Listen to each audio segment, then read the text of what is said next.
नमस्कार मंडळी, स्वागत आहे तुमचं आमच्या चॅनलमध्ये। आवाज महामुंबईचा, शोध बातमीचा, कौल मनाचा। चला तर मग आमचे चॅनल लाईक करा, शेअर करा आणि सबस्क्राइब करा।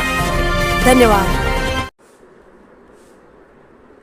अहिल्या महिला मंडळ पेन संचलित मुक्ताई विद्या मंदिर हेटवणे वसाहत पेन येथे आषाढी एकादशी निमित्त दिंडीचा सोहळा उत्साहात साजरा। आज शनिवार दिनांक 25 जुलै 2026 रोजी मुक्ताई विद्या मंदिर हेटवणे वसाहत पेन या शाळेत आषाढी एकादशी निमित्त बालवाडी व प्राथमिक शाळेतील विद्यार्थ्यांच्या दिंडीचा सोहळा मोठ्या उत्साहात साजरा करण्यात आला। सुरुवातीला मुक्ताई विद्या मंदिराच्या प्रांगणात पालखीचे पूजन करून दिंडीला सुरुवात झाली। ज्ञानेश्वर माऊली तुकारामांचा गजर करत दिंडीला सुरुवात झाली। शाळेच्या प्रांगणातून दिंडीला सुरुवात होऊन वाकरूळ येथील ज्ञानेश्वरांच्या मंदिरात प्रथम दर्शन घेऊन नंतर वाकेश्वराच्या मंदिरात मुलांनी अभंग भारूड सादर केले। त्यानंतर शाळेचा माजी विद्यार्थी प्रफुल्ल दत्तात्रय पाटील याच्या घरी दिंडीच्या नाश्त्याची सोय केली होती। सर्व विद्यार्थ्यांना उपस्थित पालकांना खाऊ वाटण्यात आला।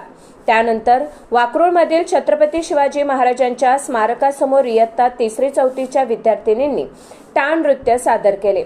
अतिशय उत्साहात हा सोहळा पार पडला। या सोहळ्यासाठी अहिल्या महिला मंडळाच्या खजिनदार सौ सुषमा दातार व इतर सदस्य उपस्थित होते। तसेच मुक्ताई विद्या मंदिराचा पालक वर्ग व शाळेचे माजी विद्यार्थी मोठ्या संख्येने उपस्थित होते। शाळेतर्फे सर्वांना शेंगदाण्याचा प्रसाद वाटप करण्यात आला। तसेच शाळेचे माजी पालक ओमकार हुजरे यांच्याकडून दरवर्षीप्रमाणे यावर्षीही प्रसाद वाटण्यात आला।